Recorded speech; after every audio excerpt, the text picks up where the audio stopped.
Oh, hey, I didn't see you there, but I'm really glad you're there because I hit a super cool estate sale today. Let's dive in and see what I found. First, this plant stand. I actually found out about the estate sale because I found this plant stand on Facebook Marketplace. I've been having some luck buying and selling on Facebook Marketplace recently. I really liked it. The woman was about 30 minutes away.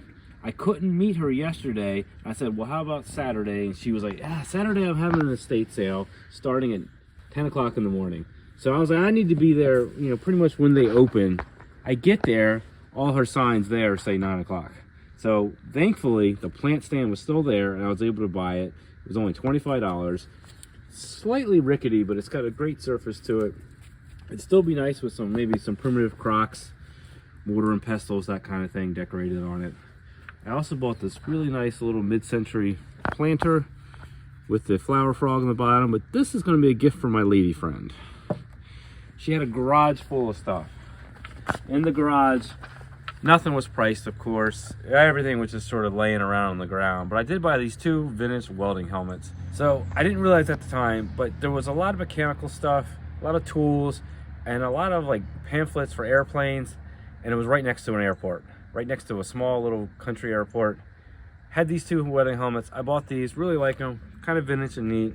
Bought this Standard Oil can. I can't find this exact can selling on eBay, so I have to do a little bit more deep diving, but it's Standard Oil from Ohio. You see that, S Ohio. Pretty cool can. These 2 vintage antique oars in a light blue paint, pretty crusty, covered in cobwebs. They were buried in the garage. I had to actually dig them out. I carried them up to the lady in front of the house. She was like, I didn't even know I had those.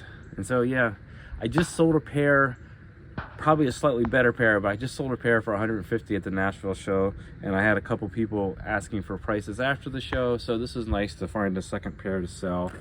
But the highlight of the trip was when I was walking into the house, hanging up on the outside of the house, this homemade airplane sign. Coolest thing about it ended up being the woman told me all about the history. She said she was 71 years old and her dad made this.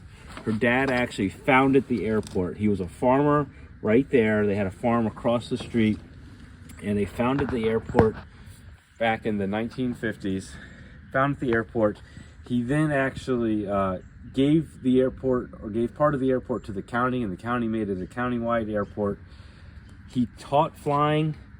He helped renew licenses for flying. And he was really good friends with someone who was pretty famous in the flying community, John Glenn. Yes, astronaut John Glenn. He took John Glenn out on flights, and he actually renewed John Glenn's flying license, pilot license, from time to time.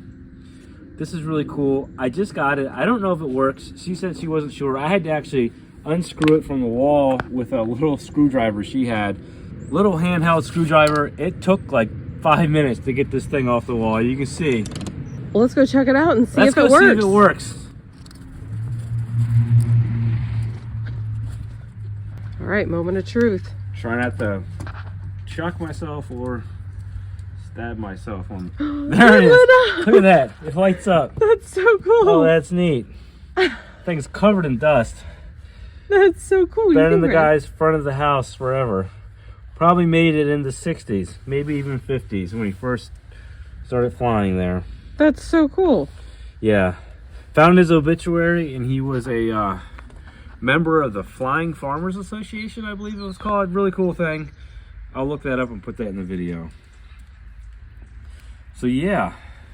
Fruitful day. Morning. Not a bad morning. I think a pretty good morning. Really love this sign. A really cool piece of Lebanon, Ohio history, the guy who started the airport. And I don't know, anytime you can get John Glenn involved in it, you know it's a good day. Thanks for watching, and if you enjoyed this video, please hit like and subscribe. Peace.